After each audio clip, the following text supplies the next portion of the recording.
नमस्कार दोस्तों, नए साल में आप सबका स्वागत है। हमने सोचा कि इस साल को कुछ नए तरीके से सेलिब्रेट किया जाए और आपके लिए कुछ एक ऐसी हस्ती को ढूंढ के लाया जाए जिसको आप कहीं ना कहीं मिस कर रहे थे। हमारी रेडियो की जर्नी में एक बहुत सुरीली और एक बुलंद आवाज आया करती थी जो आजकल चंडीगढ़ माया एफएम से गायब है। गायब क्यों हुई, कैसे हुई, क्या पीछे की कहानी रही, तो उस सब चीजों के बात करने के लिए आज हमने उनको पकड़ा है। बाई चांस चंडीगढ़ में थे तो हमने इस मौके का फायदा उठा लिया। तो आपको हम मिलवाते हैं आपके फेवरेट आरजे आरजे मानव के साथ, तो उनसे बात करते हैं। Manav, welcome to our show. Thank you so much Karun ji. And मैं आपका पॉडकास्ट देखता रहता हूँ। Right. बीच में देखा मैंने, और हमारे रेडियो के और भी ओजीज यहाँ पर आ चुके हैं, दो आ चुके हैं, गीत सब आ चुके हैं। हाँ। तो बस मैं वेट कर रहा हूँ कब करुण जी मुझे भी बुलाएं। अच्छा मानव, आप एकदम से चंडीगढ़ के सीन से आउट हो गए। मतलब एक होता है ना, लोग जाते हैं थोड़ा सा कहीं ना कहीं आना शुरू हो जाता है कि ये जाने वाला है कुछ, आप एकदम से रेडियो से चंडीगढ़ से गायब हो गए जी। ये एकदम से हमारे लिए था या पीछे बैकएंड में प्लानिंग चल ही रही थी? ये एक्चुअली कोइंसिडेंस था, टाइमिंग ऐसी थी कि लगा लोगों को बिल्कुल एकदम से गायब हुआ है वो। राइट। एक्चुअली 2020 की बात है, तो कोविड टाइम चल रहा था जी। मैंने बहुत टाइम पहले रेडियो ज्वाइन कर लिया था, 10 साल मतलब मुझे हो चुके थे अपना शो करते हुए। उससे पहले भी एज अ इंटर्न और ओबी जॉब में रेडियो में जुड़ा हुआ था। सो एक एक सैचुरेशन पॉइंट आता है जब एज एन आर्टिस्ट आपको लगता है कि यार आपने जो आप करना चाहते थे वो कर लिया है जी। और रेडियो के माध्यम से मुझे इतना प्यार मिला है, माय एफएम को इतना प्यार मिला है, डॉलर शोहरत सब कुछ मिली है। So I am always be grateful to 94.3 my FM, क्योंकि अगर मैं आज भी आपके साथ बैठा हूं तो एक कहीं ना कहीं वो पहचान जो एक आरजे मानव की, मुझे लोग अभी भी मानव नहीं बोलते। अभी भी जो बोलते हैं आरजे मानव आ जाओ जी। तो मेरे को लगता है वो एक प्यार है जो खिताब आरजे का दिया है, तो वो मैं हमेशा अपने साथ रखता हूँ। लेकिन रेडियो से मूव करना मेरे खुद के लिए बहुत इमोशनल चीज थी, पर कहीं ना कहीं मेरे को मेरी ग्रोथ के लिए वो बहुत जरूरी था, क्योंकि मैं हमेशा से करुण जी कुछ और भी चाहता था करना। रेडियो मेरी लाइफ में आया and I was really happy, क्योंकि बहुत कम ऐसे आर्टिस्ट होते जो अपने अपने आर्ट को प्लेटफॉर्म पे दिखा पाते हैं जी। आई वाज लकी इनफ कि मुझे सही टाइम पे मैं सही जगह पे था और मुझे रिक्रूटमेंट मिल गई। मैं एज एन आरजे काम करता रहा और चंडीगढ़ ने इतना प्यार दिया। चंडीगढ़ नहीं, पूरे पंजाब से मेरे शो में जानता हूँ, अमृतसर जाता था, जलंधर जाता था। कुछ टाइम के लिए मेरा जो शो था वो हिसार और करनाल भी गया। तो हरियाणा, पंजाब, तो बहुत अच्छा लगता था कि लोगों के मेल्स आते थे। तब तो मेल्स की बात होती थी, मेल्स और मैसेज आते थे, बड़ा अच्छा लगता था। लेकिन वही एक आपको पता, चंडीगढ़ एक कंफर्ट जोन का एरिया है। मुझे लगता है जहां पे आप अपने कंफर्ट जोन से बाहर निकलने की सोचते हो ना, ये शर्त और रोक लेता है। आपको और बहुत सारे रीजन देता है कि नहीं यहीं पे रुक जाओ, ये जॉब ही चलने दो। तो मेरे लिए बहुत आसान होता अगर मैं रेडियो में ही रहता जी, है ना, कि चलो ठीक है माय एफएम है, माय एफएम से किसी और स्टेशन जाता, कहीं और जाता, जंप जंप लेके कुछ भी कर सकते थे। लेकिन एज एन आरजे मुझे लगता था कि मैं एक कंटेंट हो जाता कि हाँ यार मैंने कर लिया, मुझे जितना करना मैंने कर लिया। वो मेरे अंदर आ गई थी बात कि मेरे को अच्छा लग रहा है। मुझे हमेशा से एक एक्टिंग का, डायरेक्शन का बहुत शौक। मतलब बहुत कम शायद लोग जानते हो कि मुझे एज एन आरजे तो चलो मौका मिल गया तो मैं चल पड़ी, गाड़ी चल पड़ी अपनी। लेकिन मुझे एक्टर बनना था, मैंने इसलिए मास कम्युनिकेशन किया था कि मुझे एक्टर डायरेक्टर बनना है। पर वो जो मेरा सपना था, जो मेरा फर्स्ट सपना था, वो थोड़ा डिले होता रहा। रेडियो आया, उसमें अच्छा करते रहे हम, और तो जो सपना था वो थोड़ा थोड़ा पीछे होता रहा। लेकिन जब मुझे ये कोविड टाइम जब आया, तो कोविड टाइम में मेरे ख्याल से हर इंसान को ना अपने अंदर झांकने का टाइम मिल गया। बिल्कुल मिल गया। तो वो जो साल था 2020 सितंबर की बात है, मुझे जब मैंने अपना आखिरी शो किया था पे, उससे मतलब 8 महीने पहले मेरे दिमाग में जब कोविड चल रहा था, जब हम घर पे हम सब बंद थे, तब मेरे दिमाग में ये चीज आने लग गई थी कि this is the right time माना कि अब यू शुड लीव दिस, ये गद्दी जो है आरजे की, ये किसी और के लिए भी छोड़ दो, क्योंकि हम तो बैठे हुए, अगर हम हटेंगे तभी कोई दूसरा आएगा। सो मुझे था कि और भी लोग आए, वो भी अपना हुनर दिखाएं, और मुझे जो मेरा एज अ, जो मेरे को लगता है जो मेरी जर्नी एक लाइफ जर्नी है, एक प्रोफेशनल जर्नी है, जो मुझे नेक्स्ट स्टेप जो मुझे लेना था जी, वो मैंने लिया। मेरे लिए बहुत ही इमोशनल, बहुत ही मुश्किल था टू बी ऑनेस्ट कि ये रेडियो छोड़ना, क्योंकि आप एक ऐसे कंफर्ट जोन में, सब सारी फैन फॉलोइंग, सारा प्यार मिल रहा है आपको, आपका एक बना बनाया शो है, सब कुछ है, लेकिन वो रात रात आपने छोड़ना है कि नहीं यार मुझे कहीं और जाना है। तो डिफिकल्ट था, लेकिन मेरे जितने मेंटर से सबसे बात हुई, सबसे मैंने बात करी, उन्होंने बताया कि भाई ठीक है, गो अहेड। तो चीजें थी। अच्छा मानव, एक चीज और था कि जो आप कह रहे हो कि आपकी जर्नी बहुत बढ़िया रही रेडियो जॉकी की, तो कितना टफ था या कितना इजीली था आपको आरजे बनना? क्योंकि वहां पे सारा खेल जो है वो आवाज का है। आवाज का है। अब तो दिखना शुरू हो गया, रेडियो पहले तो सिर्फ सुना जाता था। पहले तो हाँ सिर्फ सुना ही जाता था। मैं करुण जी को बताऊं, शायद बहुत कम लोग जानते होंगे, वैसे लोग मानते भी नहीं चीज को, बट मैं आपसे शेयर करता हूँ इस बात। जब मैं आरजे बन गया ना, मैं जब अपने स्कूल गया वापस, एक हमारा गेट टुगेदर था, तो तब कोई एमबीए करके कहीं कॉर्पोरेट में काम कर रहा है, कोई कुछ कर रहा है, तो सबको था कोई कुछ कर रहा है। तो जब मेरी बार ये बताने के लिए मैं आरजे हूँ चंडीगढ़ में, तो मेरे स्टूडेंट्स जो क्लासमेट थे वो सब शॉक में थे, तो आरजे कैसे बन गया। उसका रीजन ये क्योंकि बचपन में ना मुझे एक प्रॉब्लम नहीं कहूंगा, बस एक चीज थी, आई डू स्टटरिंग होती है, स्टटरिंग, आवाज चिपकती थी मेरी, चिपकती है, शब्द मुंह में रह जाते हैं कुछ आते। तो मैं कभी कभी थोड़ा सा स्टैमर भी करता था, तो वो चीज जो मेरी प्रॉब्लम थी, तो मुझे था कि शायद मैं किसी वोकल चीज में तो कभी पढ़ूंगा ही नहीं, मुझे पता ही था कि ऐसा कुछ हो भी जाएगा। एंड रेडियो इज समथिंग जिसमें आपका चेहरा तो है ही नहीं, आपकी आवाज ही आपकी पहचान है, बिल्कुल है। तो सबको एक वो शौक था कि यार ये रेडियो में कैसे, क्योंकि मेरी आवाज उतनी क्लियर नहीं थी उससे, मैं बहुत बात करता था, कुछ मेरे वर्ड्स चिपकते थे, कोई वर्ड्स मैं ढंग से बोल ही नहीं पाता था, तो बहुत सारे डिफेक्ट्स थे, बट वो ओवरकम करना मेरे ख्याल से बहुत मुश्किल था, बट वो चैलेंज था जो मैंने लिया। क्योंकि मुझे याद है एसडी से मैंने जब अपनी मास कम्युनिकेशन की, तो हमें ना एक वो मिल जाता है, लेटर ऑफ अपॉइंटमेंट की, आप जाके मीडिया हाउस में अप्लाई कर सकते हैं फॉर इंटर्नशिप और जो भी चीजें। तो मैं मिमिक्री क्या करता था पहले स्कूल में ना, कॉलेज टाइम पे, तो मेरे दोस्त ने कहा यार तू मिमिक्री करता है, वो एक थॉट आता था मिमिक्री करता है तो आरजे बन सकता है, जो कि ऐसा कुछ नहीं है, कि अगर मिमिक्री करते तो आप आरजे बन सकते हैं, ऐसा कुछ नहीं है। तो वो थॉट प्रोसेस हम चले गए, मैं भी चला गया इंटर्नशिप के लिए कि चलो माय फैम भी गए थे, हर तरफ मैंने अप्लाई किया। चलो वो एक अलग स्टोरी है कि कैसे कैसे कैसे करके मेरा हुआ।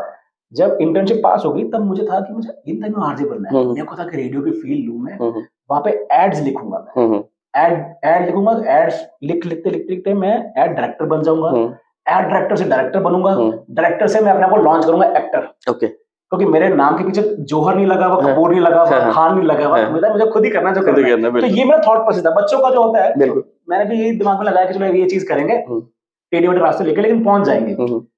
पर I still remember second day in my internship, जो मेरे मेंटोर्स थे उन्होंने पता नहीं क्या पहचाना मेरे अंदर, शायद मेरा दिमाग वैसा चलता था एक आरजे जैसा प्रोसेस करता है, तो बोला कि तुमको आरजे बनना चाहिए। उन्होंने मुझे उठाया वहां से, राइटिंग से, कॉपीराइटिंग से, तो एक काम करे, माइक पकड़, जा कुछ वॉइस ओवर्स लेकर आ, ओके ना, वॉक्स पॉक्स जिसको हम कहते हैं, तो वो लेकर आओ। तो मैंने शुरू किया वो काम, तो वो करते करते मजा आया मुझे, पता नहीं कहाँ से कॉन्फिडेंस आया, और फिर रातों को बैठ के मैं थोड़ा सा रियाज करता था, थोड़ा सा प्रैक्टिस करूँ कि भाई जो शब्द मुझे बोलने हैं वो ढंग से बोलना शुरू करूँ। बिल्कुल, तो वो जर्नी रही, वो करते करते करते कब आरजे बनने का मौका मिला, मैं वहीं पर था रेडियो स्टेशन पे, किसी ने रिजाइन किया, गद्दी खाली हुई, तो हमने संभाल ली, संभाल ली।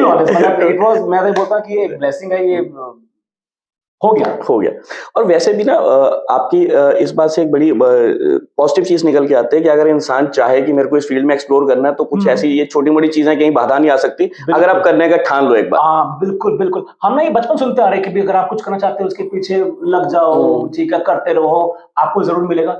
लेकिन कितनी बार हम इसको सुनकर, यहाँ से सुनकर दिमाग में डालते नहीं, बिल्कुल, कि हाँ यार शायद ये कहावत है, होती ना कहावत है, कहावत ही रह गई है जी, लेकिन ये कहावत नहीं है, ये गुरु मंत्र है, या ये प्रैक्टिकली आप करके देखो। अगर आप सच्चे दिल से किसी के पीछे पड़ जाओ किसी चीज के ऊपर ना, कि मुझे आरजे बनना ही है, या जस्ट मुझे सीए बनना ही बनना है, आप सच्चे दिल से उस पर एफर्ट्स डालो, देर सवेर वो चीज होके ही रहेगी, ये मैं मानता हूँ। आपने मेहनत भी करी, मेहनत वेस्ट नहीं जाती। मेरी मम्मी ना एक मुझे बात हमेशा सिखाते थे कि भी आप जो भी चीज करो सब पूरे दिल से मेहनत कर लो, बिल्कुल, क्योंकि वो जो मेहनत है वो कब किसी और काम के लिए काम आ जाएगी ना, आपको पता चलेगा, आपको पता भी नहीं चलेगा। जस्ट एग्जांपल, जैसे मान लीजिए ये क्रिसमस ट्री है, ठीक है, यहाँ पे जो डेकोरेटर है, अगर वो यहाँ पर आके बॉल्स लगा रहा है, कुछ कर रहा है, मैं आके उसकी हेल्प कर रहा हूँ, कुछ भी हेल्प कर रहा हूँ जी, कटिंग कर दी, मेहनत करके लगा दिया जी, मेरा काम नहीं है, मेरे को शायद इससे कुछ करेगा नहीं, बट मैं मेहनत तो करी, शायद 2 यूनिट या 5 यूनिट मैंने एनर्जी डाली, बिल्कुल, कभी कहीं वो जो 4 यूनिट एनर्जी मैंने यहाँ पर डाली ना,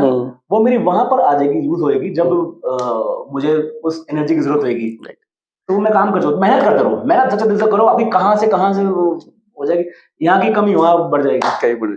अच्छा, आपने एक्टिंग की बात करी, जब आप आरजे भी थे, हमने बहुत बार देखा आपने लंते में बहुत शो किया, आपने अमिताभ बच्चन जी का एक बार वो पूरा वो उनके बर्थडे पे पूरा एक शो, आई स्टिल रिमेंबर, आपने वो बहुत बढ़िया शो बनाया था, फ्लैश मॉब पे गए थे, हमें वहां पे कहीं ना कहीं आया था कि दिमाग में कि शायद आप उस तरफ जा सकते हो, बट आप एग्जैक्टली चले जाओगे ये नहीं पता था।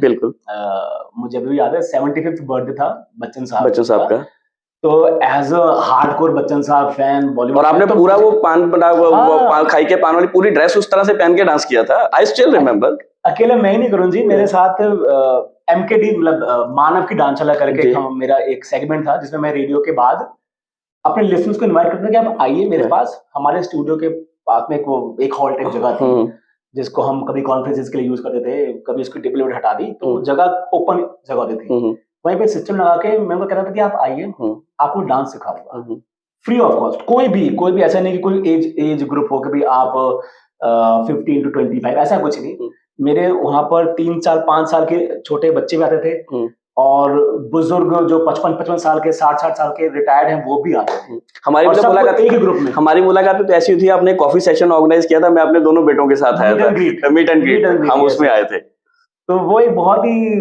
बेहतरीन दौर था जिसमें हम ये करते थे। तो जो अब बात कर रहे हैं अमिताभ बच्चन साहब की, तो वो 75th बर्थडे था, तो मुझे पता कि यार कुछ करना चाहिए, तो उसमें हमने क्या किया, बच्चन साहब के जो जितने भी फेमस गाने थे जी, तो मैंने एक दिन लिया, उसमें सारे गानों को मिक्सअप किया, मैशअप बनाकर एक मेरे ख्याल से 12-13 मिनट का एक पूरा एक वो रील बन गई, बिल्कुल उसके ऊपर डांस सिखाया मैंने, जो जितने भी उनके हुक स्टेप्स थे बच्चन साहब के, वो खाई के पान हो या जो भी इनके थे वो, तो सारे करके मैंने बुलाए थे, और हर एक इंसान जो मेरे ग्रुप में था उस समय, सबने बच्चन साहब के कोई ना कोई रूप अपनाया, बिल्कुल, कोई केबीसी के बच्चन साहब बने थे, कोई शहंशाह बना हुआ था, छोटे बच्चे भी थे उसमें बने थे, कोई पा बना था, मेरे को याद है मेरा एक उसमें स्टूडेंट था, उसको मैंने यूं कह दिया कि भाई तुम पा बोलोगे तो मैं ना बाल पूरे शेव करने पड़ेंगे, वो करना पड़ेगा, पा पा पा पा बोला, तो बोला कि भैया मैंने देख ले तू दिखेगा वहां पे, उस बंदे ने इतनी मेहनत करी, उसने क्या किया, बाल और पूरे जेल करके आटा होता है ना, आटा लगा लिया पूरे अपने बालों पे, पूरा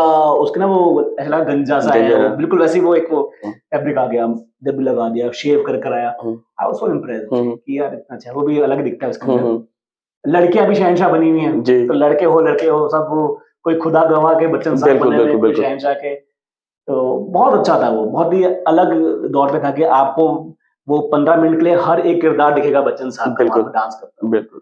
अच्छा मतलब जो आपका चंडीगढ़ से मुंबई तक का सफर हुआ जी, नॉर्मली कहते हैं कि हमें ना होम सिकनेस या चंडीगढ़ शहर ऐसा है कि हम मतलब पता नहीं क्यों लोग फील करते हैं कि हम छोटे शहर से बड़े शहर में जाएंगे एडजस्ट नहीं हो पाएंगे कुछ नहीं, और आप तो उदयपुर से चंडीगढ़, चंडीगढ़ से बॉम्बे पहुंचे, तो आपके लिए कितना मुश्किल रहा ये सारा? मैं बताता हूँ, मेरे लिए तो चंडीगढ़ बहुत बड़ा शहर था मैं अब उनसे कि उदयपुर बहुत छोटा शहर है, बट जैसे जहां पर जिन गलियों में मैं पला बड़ा हूँ, वहां की जो सोच है, वहां का जो वर्क एथिक्स है, हर शहर का अलग होता है, अपना होता है, बिल्कुल होता है। उदयपुर की अपनी खूबसूरती है, वो उस खूबसूरती में कंप्लीट है, बिल्कुल। चंडीगढ़ की अपनी खूबसूरती है, वो उसमें कंप्लीट है जी। मुंबई की बीइंग अ मेट्रो सिटी और the most high rated city, उसकी एक अलग ही वाइब है जी, और वो उसमें कंप्लीट है, हर शहर अलग है। तो मेरे लिए जो एक ये चेंज होता है, लीप ऑफ सिटीज कि भाई उदयपुर से चंडीगढ़ गया था, तो मुझे भी यहाँ थोड़ा कल्चरल शॉक था, हालांकि पंजाबी हूं मैं, लेकिन यहाँ के वर्क एथिक्स अलग है, बिल्कुल।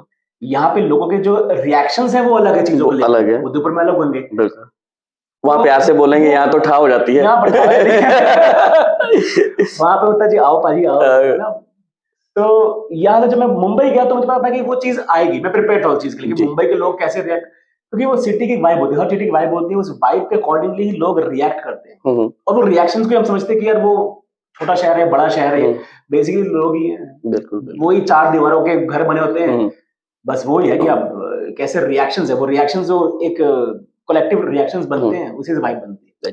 तो अच्छा प्रिपेयर था मैं, बट मजा आया था। अच्छा मानो आपकी जो स्टोरी है वो लगभग उस ट्रैक पे जा रही है जो आयुष्मान खुराना की है। अच्छा अपने शहर से हैं, आई होप, है ना? वो भी आरजे थे, उन्होंने भी आरजे से एक्टिंग की तरफ किया। और आप भी जिस तरह के अभी जो आपके कुछ एक मूवीज आई हैं या शॉर्ट फिल्म्स आई हैं, आप भी सोशल इश्यूज पे ज्यादा काम कर रहे हो, वो भी सोशल इश्यूज की मूवी से जाके अब मेन स्ट्रीम में पहुंचे हैं। लेकिन उन्होंने अपनी एक निश बना लिया कि स्मॉल टाउन लड़के का अगर कोई भी रोल निकलेगा तो Ayushmann Khurrana is the first choice for everyone. बिल्कुल बिल्कुल। तो कोई कोइंसिडेंस हुआ आपस में मुलाकात का? नहीं, पहले तो आपने मेरे को उनसे उनकी राह पे ही कंपेयर कर दिया, मेरे लिए बहुत बड़ी बात है। He is an amazing actor and उनकी स्ट्रगल अपनी रही है जी। हालांकि I was lucky enough to meet him, like हम मायफे में मिले, मुंबई में मेरे से मिलना नहीं हुआ। हालांकि हमारे बहुत सारे कॉमन फ्रेंड्स हैं जी, उनके जो one of the best friends हैं वो मेरे अच्छे नोन है, बट हम कभी मिल नहीं पाए, कोइंसिडेंस वाला मिल नहीं पाए। लेकिन जितनी बार भी हम मिले हैं तो मैं सर आरजे उनसे मिला हूँ, और इज अ अमेजिंग आर्टिस्ट, बहुत ही प्यारे आर्टिस्ट है, बहुत अच्छे ह्यूमन बीइंग है, इतने डाउन टू अर्थ है। और मुझे याद है जब हम मिले थे वहां पर चंडीगढ़ में मिले थे, तो मैंने बताया पाजी मुझे भी ना एक्टिंग का शौक तो है, मैं करना है, भी रेडियो कर रहा हूँ। तो ही सेड कि माना जब तक तू चंडीगढ़ रहेगा ना तो एक्टिंग नहीं कर पाएगा, अगर तुझे करना है तो निकल यहाँ से। मतलब मैं भी उस कंफर्ट जोन में आ गया था। बिल्कुल, आई डोंट नो, शायद 4-5 साल पहले की बात है, कोविड से पहले की 2018 की बात होगी जब मैंने बात की थी। तो मुझे लगा कि यार अगर अब ये कह रहे हैं तो सही कह रहे हैं, तो कर चुके, वो राह पे चल चुके हैं। बिल्कुल, तो वहां से वो चीज वो एक वो बिल्ड अप होनी शुरू हो गई थी कि शायद कंफर्ट जोन में तो मैं आ गया, मैं कब करूंगा एक्टिंग। मेरे को हो गए यार 8-10 साल तो हो गए इधर ही करते करते, मैं जो सच में करना चाह रहा हूँ वो क्या है। फिर वो थैंक्स टू कोविड जब बंदे ने अपने अंदर झांक के देखा कि हाँ यार अब हो गया, अगर अब तू छोड़ेगा तो तुझे दुख तो रहेगा, दुख तो वो मैं आज भी बहुत मिस करता हूँ गद्दी पे। बिल्कुल, अभी भी जैसे कभी इनवाइट करते हैं किसी स्टेशन पे जाते हैं, हम मिलते हैं, तो उस चेयर को देख के, उस कंसोल को देख के ना एक अलग सी फीलिंग आती है कि इमोशन आ जाता है कि हम भी बैठ के पहले ना फेडर्स ऊपर से करके बोलते थे कि हाँ भी चंडीगढ़ कितना है, सब कुछ करते थे। बट ठीक है, वो दौर था, अब आगे बढ़ना है, बट चल रहा है, मजे हैं। बट यस, आई होप कि जैसे अभी आयुष्मान जी का जो सफर रहा है वो सक्सेसफुल एक्टर बने हैं, मैं भी चाह रहा था कि बस ऐसे ही जो मैंने भी एक नई दुकान खोली है वो दुकान चल पड़े, एक्टिंग डायरेक्शन की काम चल पड़े, अच्छा चल पड़े, कोशिश कर रहे हैं, बाकी जो फौरन सोचा वही होना है। अच्छा मानो आप अपने शहर में लगभग 3-4 प्ले कर चुके हो। मैं ज्यादा कर चुका हूँ, मतलब मेरे को 3-4 की पता है क्योंकि 3-4 की इनविटेशन आई थी जिसमें से मैंने 2 ही देखे थे। ठीक है, सबको बुलाऊंगा, ठीक है। कुछ प्ले तो सिर्फ बुला नहीं पाते क्योंकि मुझे पता होता है कि वो सीटिंग कम है, और मुझे पता है कि यहाँ पर क्या है, थिएटर ग्रुप्स बहुत सारे चंडीगढ़ में। बिल्कुल, होता क्या है कि जब भी कोई प्ले होता है ना, तो जो टॉप के जो थिएटर ग्रुप होते हैं ना, जो जिनको देख कर अच्छा इसने किया क्या नया, तो पहले टिकटें बुक होती, ticket in sense seats book होती है, हाँ इन्होंने तो आने आते हैं, तो भीड़ आती है। तो हमें पता था कि उन्होंने तो आने ही है, तो फिर किसी को इनवाइट करे वो जगह ना मिले तो होता है। बट हाँ, अभी बात ठीक है, बहुत सारे प्लेस कर चुका हूँ। अच्छा, इसमें मैं एक चीज पूछना चाहूंगा कि आप इसी शहर से निकले हैं, हमारे शहर का अभी तक का कल्चर था कि यहाँ पे जो भी प्लेस होते थे हम लोग फ्री फंड में देखने वाले थे, और जबकि मुंबई में, गुजरात में मराठी थिएटर इसलिए कामयाब है क्योंकि वहां पे लोग टिकट देके लेके जाते हैं। एब्सोल्युटली, और ये कल्चर अब चंडीगढ़ में डेवलप धीरे धीरे हो रहा है। हम पिछले कुछ एक साल से देख रहे हैं कि कुछ एक शो है जिनकी टिकटें जा रही हैं और बहुत हैवी टिकट्स है, लोग फिर भी देख रहे हैं। ठीक है, तो आपका क्या मानना है कि टिकट्स वाले शोज होने चाहिए या फ्री भी चलना चाहिए, किस तरह से चलता है? क्योंकि हर बंदा टिकट भी नहीं ले सकता, और कई बार क्या टिकट लेके एक्चुअल में वो लोग आते हैं जो देखना चाहते हैं। बिल्कुल सही बात है। I think it's a high time कि अब चंडीगढ़ में टिकट शो होने ही चाहिए। हर शो आप भले ही, जैसे आप देखें हर इंसान खरीद नहीं सकता, आप टिकट्स की रेंज रख लो जी, स्टार्टिंग फ्रॉम 50 रुपीज, 100 रुपीज जी, आप सिटिंग रख लो। बिल्कुल, लेकिन पैसा देकर आप एक आर्ट देखें, ये बहुत जरूरी है। बिल्कुल, अब कोई कॉन्सर्ट होता है, कुछ भी होता है, तो हम टिकट देके जाते हैं। इवन स्टैंड अप कॉमेडीज होती है, बिल्कुल है ना, मैंने देखा है, और बहुत अच्छी आर्टिस्ट होते हैं, 1000 1500 रुपए की टिकट होती है, उनकी टिकट होती है। तो ये आर्ट इतनी पुरानी है, थिएटर इतना पुराना है। बिल्कुल, मुझे तो अभी भी ताज्जुब होता है कि अभी भी जब लोगों को हम थिएटर करते बोलते पाजी यार पास भेज दी, क्या पास भेजना है, 100 रुपए की 200 रुपए की टिकट है, ज्यादा भी टिकट नहीं। हाँ, ज्यादा अभी भी, हाँ चंडीगढ़ में 100-200 आई थिंक 1000 रुपए तक की टिकट जाती है, उससे ऊपर अभी जाती भी नहीं है। बिल्कुल, एंड बहुत जरूरी है क्योंकि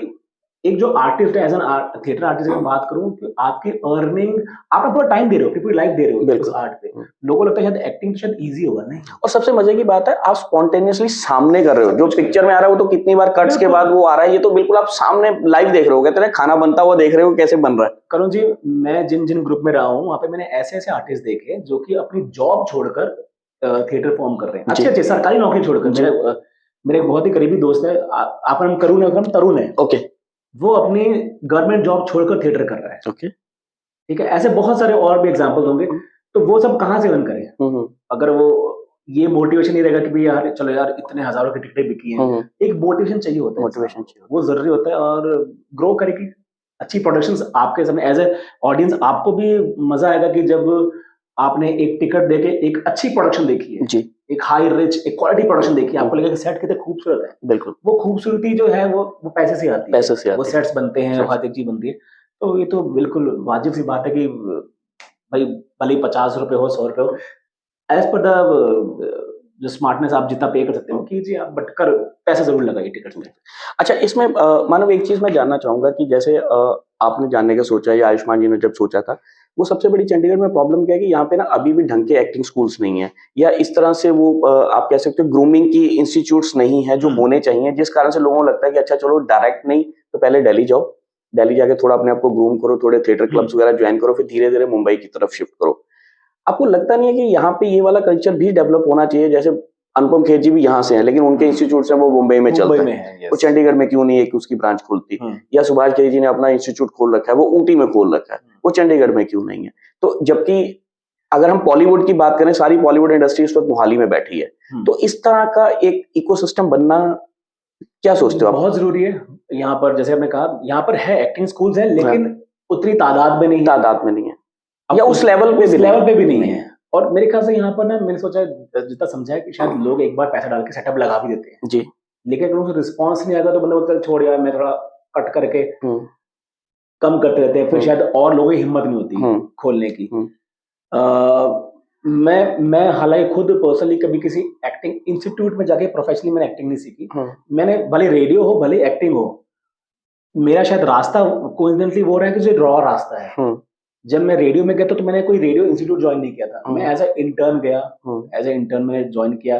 तो इन द इंडस्ट्री रहकर जो सीख सकता था, वहीं पर रोज लाठी पड़ती थी गलती करने पर, भाई ये चीज ऐसे नहीं करनी, ये करनी है। मतलब आई वाज रियली हैप्पी कि मतलब लकी आल्सो कि मेरे जो मेंटर्स थे वो गगन गोलमाल गगन, ठीक है, मीनाक्षी, ये सारे मेरे मेंटर्स रहे हैं। तो आप अच्छे से सीखा है और उधर सीखा है तो मेरा रेडियो का काम चल पड़ा। बिल्कुल same as theatre also, acting also मैंने कोई एक्टिंग इंस्टीट्यूट ज्वाइन नहीं किया।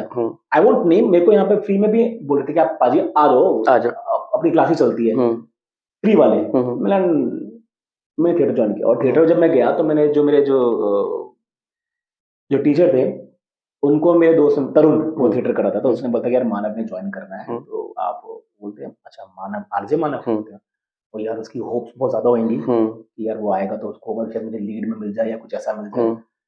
तो मेरा तरुण का फोन आया कि भाई देख, वो उनके एक्सपीरियंस को बोल, भाई मेरे को ना झाड़ू मारने का काम दे देना वहां पर, मैं रेडियो छोड़कर आ रहा हूँ, मैं सीखना चाहता हूँ। आफ्टर रेडियो 2020 में मैंने रेडियो छोड़ा था, सितंबर में लास्ट शो किया था, और 2021 में मैंने ज्वाइन किया था अपना थिएटर। मैंने वहां बोल दिया भाई मुझे आप जो मर्जी काम दो, और please treat me as Manav, don't treat me as the RJ मानव।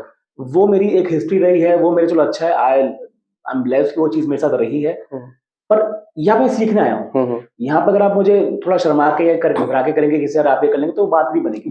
मैं एज अ रॉ आर्टिस्ट सीखना चाहता हूँ, और मैं कर भी नहीं पाऊंगा उस तरह। मैंने अगर रोल मिलेगा तो मुझे ऑडिशन दीजिए, ऑडिशन मेरा ओके होता है तो दीजिए, नहीं तो मत दीजिए, मुझे बैक स्टेज रखिए, ये कीजिए। तो ये चीज मैं वो क्लियर कर रखी हुई थी, and he was really impressed. ठीक है, तो पहले हफ्ते 10 दिन उन्होंने मुझे वही काम दिया जो होता है एक एज अ स्टार्टर को, कि भाई ठीक है आप इधर बैठ के तुमने बैठ के काम कीजिए। धीरे जब उनको लगा कि नहीं यार इनके अंदर शायद टैलेंट है, तो उन्होंने धीरे धीरे चांस दिया, वैसे ऐसे करके ग्रो। तो ये चीज है। तो मैं आपको ही बता रहा हूँ कि हालांकि एक्टिंग इंस्टीट्यूट्स कम है यहाँ पर, लेकिन यहाँ पे पॉसिबिलिटी सीखने की कम नहीं है। अगर किसी इंसान ने सीखना है, अगर सोच के सीखना है, तो आप गेट द रॉ वे, जाइए आप थिएटर ज्वाइन कीजिए। और मुझे लगता है थिएटर बहुत जरूरी है किसी आर्टिस्ट के लिए। आपको एक स्क्रीन एक्टिंग दिखा देंगे। स्क्रीन एक्टिंग में क्या है, थोड़े जेस्चर्स कम होते हैं, इतना लाउड नहीं बोलते आप, लेकिन थिएटर आपको एज एन आर्टिस्ट पॉलिश करता है। इमोशंस आपके जो है ना वो बहुत जरूरी होते हैं कि उस समय वो 1 सेकंड में इमोशन निकले, है ना। अगर आपको रोना है 2 सेकंड बाद स्क्रीन पर, तो वो डायरेक्टर वेट नहीं करेगा अच्छा जिनके आंसू टपके हैं, वो 2 सेकंड में आंसू टपकने पड़े। वो आपको थिएटर सिखाएगा, वो आपको स्क्रीन एक्टिंग नहीं सिखाएगी। तो अच्छा मानव, अभी तक हम आपको थिएटर पे देख चुके हैं, शॉर्ट फिल्म्स देख चुके हैं, अब सिल्वर स्क्रीन पे बड़ी पिक्चर कब आने वाली है? कहते हैं अपना भाई कब दिखेगा?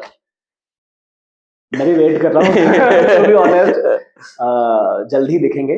बट अभी रिसेंटली मैंने 2 फिल्म्स बनाई हैं, शॉर्ट फिल्म्स। पहले मैं इस पे, मेरे को कुछ टॉपिक्स बहुत मेरे दिल के करीब है, तो मैंने शॉर्ट फिल्म बनाई।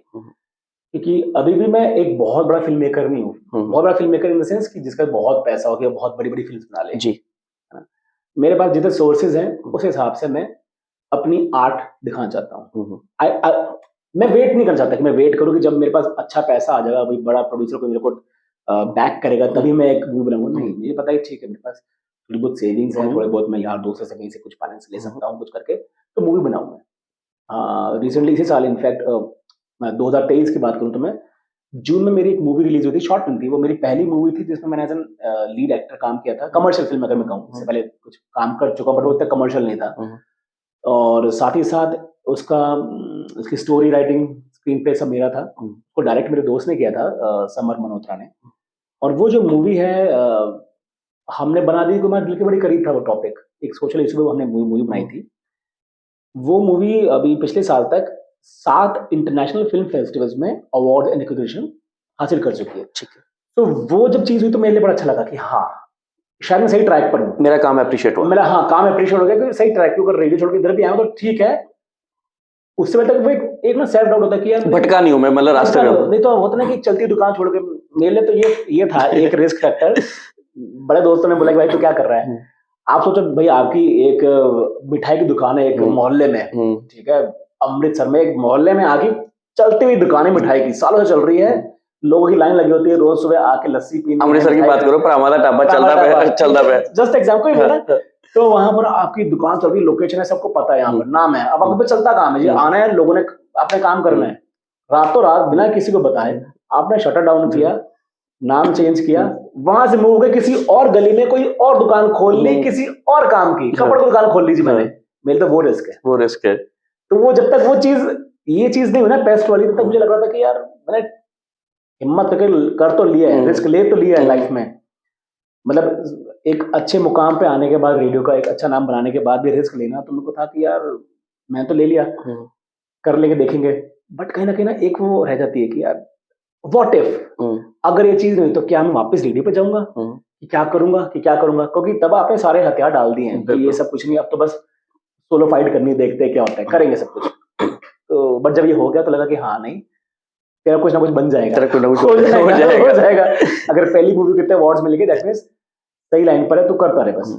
तो अब एक दूसरी मूवी बन रही है मेरी, इनका भी नेक्स्ट शेड्यूल जनवरी में ही है, तो लेट्स सी उसका भी कैसा रिस्पांस आता है। वो मैं डायरेक्ट भी कर रहा हूँ, so this time I am debuting as an director also. तो वो मूवी अगर अच्छी रही तो और भी अच्छी बात। सो हम ये कह सकते हैं मानव एक्टर भी है, वो राइटर भी है, डायरेक्टर भी है, प्रोड्यूसर तो है ही है क्योंकि पैसा अपना नहीं कर रहा है, पैसा सिर्फ मेरे लग रहा है, मेरे दोस्तों को भी लग रहा है साथ साथ।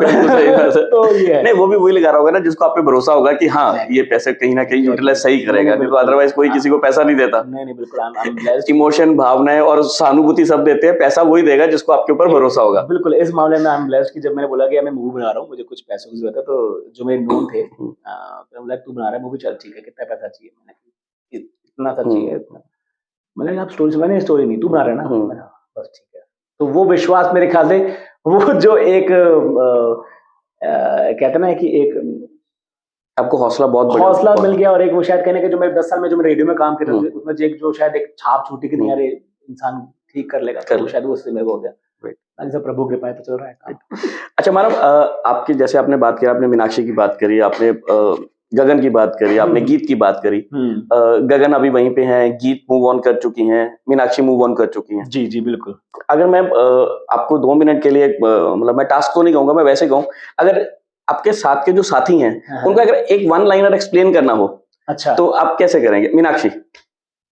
मीनाक्षी चार्म, चैंपियन, और गगन एवरग्रीन, एंड वो एवरग्रीन है। And Geet beautiful soul, full of positivity. ओहो, मतलब आप अगर आप मंदिर में गए उस दिन ना, अगर आप गीत पर बैठ के 5 मिनट लगा लिए ना, आपको लगेगा बस ठीक है भाई, देवी के दर्शन हुए। शी इज सो पॉजिटिव, मतलब इतने प्यारी हैं, इतनी प्यारी बातें करती हैं। अगर मेरे टाइम, बहुत टाइम ऐसा होता था कि मैं अगर कभी किसी चीज को लेकर डिप्रेस हूँ या कोई सैड हूँ, मैं अगर गीत के साथ बैठा हूँ, अगर वो 5 मिनट बात करती थी मेरे से, तो वो पॉजिटिविटी मिलती थी। सेम विद मीनाक्षी एंड गगन, सबका अलग अलग स्टाइल है, सबका अपना स्टाइल, सबका अलग अलग स्टाइल है।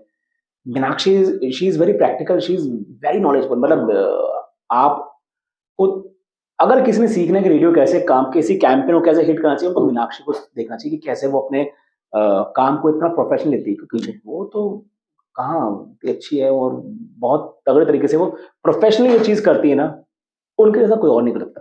गगन गगन को मैं गगन भाई बोलता हूँ, बड़े हैं मेरे से, तो मेरे को पहले तो मुझे याद है, मैंने एक बार जब हमारा पहला लिंक शुरू हुआ था, लिंक मतलब जब रेडियो पे एक आरजे बोलता है, तो एक छोटी सी मैं बताता हूँ मैं, तो तब मैं गगन सर करता था, क्योंकि छोटा था मैं, ऑब्वियसली इंटर्न था, तो मैंने गगन सर, मेरे को बाहर जाके ना आपको एक ऑडियो लिंक देना है, तो ठीक है। मैंने बात कर ली, उनका फोन आया कि ओके आरजे मानव कहाँ पहुंचे हुए। मैंने हाँ जी गगन भैया, मैं इसे पहुंच रहा हूँ सेक्टर 22। बोलता है भाई यार क्या भैया कुछ और बोलते। मैं ओके, मैंने हेलो गगन सर मैं पहुंचा हूँ। अरे गगन सर नहीं, मुझे बोलो गोलमाल गगन बोल रहे, गगन बोल रहे, आरजे गगन। तो मिले ना वो वर्ड्स लाने बड़े मुश्किल, क्योंकि दिल से इतनी इज्जत है, किसी को आप इतनी इज्जत देते हो, सर भैया वाली इज्जत देते हो, आप एकदम से गगन बोलना लग जाओ, मतलब गगन आरजे गगन, आज मैं गगन भाई बोलता हूँ भाई, इससे नीचे नहीं कर सकता मैं, गगन भाई से आपको ओके करना पड़ेगा, ठीक है गगन पाजी, गगन भाई ठीक है, मैं गोलमाल गगन नहीं बोल सकता। इवन मैं जब आपने जो बात की ना, जब हमने इसका गीत के साथ शो किया जी, तो आपकी केमिस्ट्री बहुत मिलती है। पता नहीं आपने वो शो देखा कि नहीं देखा, लेकिन अच्छा। मैंने भी उनसे सेम ये चीजें पूछी थी जी, कि अगर वन लाइनर आपको किसी को डिस्क्राइब करना हो किस तरह से करेंगे, तो जब आपकी बात है उसने कहेंगे रब दा बंदा जब आप हाथ ला के आया हो ना वो जो बंदा, सो इट मींस कि आपका कहीं ना कहीं केमिस्ट्री बहुत अच्छी है। अच्छा गगन भाई, गगन रीजन ये है तरुण जी की शायद मैं और गीत ना जब हम बात करते थे ना आपस में, तो हम शायद स्पिरिचुअलिटी की इतनी बातें करते थे कि शायद मेरे लिए उनका इंप्रेशन और उनके लिए मेरा इंप्रेशन सेम है, या कहीं ना कहीं वैसा मिलता है कि हाँ यार बड़े, बट हाँ वो है ही, वो बहुत ही ब्यूटीफुल सोल है। और जितने भी लोग देख रहे होंगे जो मिले होंगे गीत से, उनको पता होगा कि यार बड़ी प्यारी इंसान है यार, full of love, full of positivity. और आजकल तो वो शो चलाते हैं गीत पे गल्ला बहुत बढ़िया है। गगन से मैं बात करता, गगन की जो आपने बोला एक चीज, आप जितनी मर्जी टेंशन में हो, ठीक है, गीत आपको मोटिवेट करेंगी, मीनाक्षी आपको सॉल्यूशन दे देंगी, गगन आपको हंसा के उस प्रॉब्लम का इतना मजाक उड़ा दोगे कि वो आपको लगेगा नहीं प्रॉब्लम थी नहीं। वो टेंशन की वाट जो उनका जो वर्ड है ना, वो टेंशन की वाट लगा देते हैं एज ए इंडिविजुअल, आपको टेंशन हो या कहीं सोसाइटी, वो इज अमेजिंग। एंड इसलिए वो जो है आज तक इतने पायनियर्स हैं, लाइक 2007 से शुरू हुआ है, 2024 चल पड़ा है, तो आप लगा लो कितनी, तो मैथ भी इतनी अच्छी नहीं है, कितने हो गए 17 सालों से आप एक टाइम बैंड 5 से 9 हर रोज शाम को आके अपना शो कर रहे हो, लोगों को हंसा रहे हो, हैट्स ऑफ टू हिम। मतलब इवन जब गगन भाई आए थे हमारे शो पे, मैंने उनसे पूछा, मैं यार गोलमाल का नहीं मेरे को आज तक लॉजिक समझ, आप कहीं से भी गोलमाल नहीं रखते, कहते यार वो कहते हैं रेडियो में होता है कि आपको ना एक पंच जोड़ना होता है, तो मेरे को लगा ये जुड़ सकता है, तो गोलमाल का गोलमाल। हाँ मैं ना, जैसे मैं बहुत बाहर जाता था लोगों से मिलने के लिए, तो लोग पूछते थे अच्छा मीनाक्षी कैसी दिखती है, अच्छा गगन क्या मोटा सा है, गोलमाल सा है, वो गुलगुलू सा है। मैंने he is very fit, and वो उनको मैं उनको रेडियो के अनिल कपूर कहता हूँ भाई को, because he is evergreen, and उनकी जो एनर्जी है ना, वो अनिल कपूर वाली। बिल्कुल। हमें कभी कोई पार्टी होती थी ना, अगर हम बैठे हैं अपना बैठे हुए हैं खा पी रहे हैं, अगर गगन भाई को स्टेज पे लाना ना, दिन बस ये गाना लगा दो एंड ही विल स्टार्ट करके ही स्टार्ट, और आपको लगेगा यार हूबहू अनिल कपूर डांस कर रहे हैं with that energy, positive energy, right. अच्छा गगन, अब हम एपिसोड को थोड़ा सा विराम देंगे, आपका भी टाइम थोड़ा सा शेड्यूल टाइट है, चलते चलते अगर हम ये कहें कि अब आने वाले 2024 में हम क्या मान के चलें कि मानव अब नया क्या करने वाला है, क्योंकि 3-4 फील्ड्स तो आप एक्सप्लोर कर ही रहे हो, तो उसके साथ में जैसे आजकल मतलब 3-4 फील्ड के साथ इसलिए जुड़ जाता है कि आजकल ओटीटी प्लेटफॉर्म बहुत बड़ा हो गया है, टीवी अपने आप में सिल्वर स्क्रीन की टक्कर दे रहा है, तो हम इनमें भी कहीं पे आपको देखने वाले हैं? आई होप, क्योंकि एज अ फिल्म मेकर जो मेरे पास टॉपिक्स हैं, जो मैं चाहता हूँ, जो कहानियां मैं लोगों को सुनाना चाहता हूँ, दिखाना चाहता हूँ, उस पर तो मैं ध्यान दूंगा ही दूंगा, लेकिन as an actor I am craving for good roles. तो अगर कोई अच्छा रोल मुझ तक पहुंचता है, तो I would love to be a part of OTT, love to be a part of the big screen, सब कुछ। तो ये वही चीज है, अभी तो शुरुआत हुई है, तो अभी मैं कहूंगा अपने को कि मैं भी एस्टैब्लिश नहीं हूँ, मैं स्ट्रगल ही कर रहा हूँ। लेकिन हाँ, 2024 आई विश कि मुझे, आपको, हम सबको बहुत खुशियां लाए और एज अ करियर वाइज में बहुत ग्रोथ मिले। सो यस, देखने को मिलेगा, बट हाँ, कुछ ना कुछ अच्छा देखने को मिलता रहेगा आपको, ये मैं पक्का करता हूँ। राइट। और फिर आपके आरजे वाले अंदाज में अगर आप अपने ऑडियंस को बाय कहना चाहे तो आप क्या कहना चाहोगे? मैं स्टार्टिंग में जब करता था, मुझे ना अभी भी क्लोज फ्रेंड के फोन आते हैं कि भाई यार वो लगा लो, कि यार एक बार स्टार्टिंग कर दे यार, मैं शो दी ना। So this was some lines जो कि मैं यूज करता था स्टार्टिंग में, तो बहुत साल हो गए। बोला कि आई चंडीगढ़, मैं गया जी किड्डा। So this is your RJ Manav signing off। ध्यान रखिए अपना, और ये साल हम सबके लिए बहुत खुशियां लाए, हेल्थ वाइज भी और वेल्थ वाइज भी। राइट। तो दोस्तों, ये थे आरजे मानव, और हम उम्मीद करते हैं कि साल का पहला एपिसोड हमने जितनी एनर्जी के साथ और एक शख्सियत को जिसको हम आपके लिए ढूंढ के लाए, और हम उम्मीद करेंगे कि इस साल में इस तरह के और एपिसोड्स आए, और ऐसे कुछ लोग जो कहीं ना कहीं अपनी नई फील्ड्स में या नई जगह जा रहे हैं, जो आपसे इन टच है, हम उनको इस एपिसोड के थ्रू आपसे दोबारा टच कराएं। मिलते हैं अगली बार किसी और शख्सियत के साथ, तब तक जुड़े रहे हमारे चैनल मंथन के साथ। हम मानव से लेंगे विदा। मानव, thank you very much for coming to show। Thank you so much Karun ji, and I really enjoyed आपसे बात करके, यहाँ पर आके। Right। और आपसे मिलकर हमेशा एक बहुत ही अच्छा महसूस होता है, and wish you all the luck for all the amazing podcast you are doing। Thank you so much। Thank you।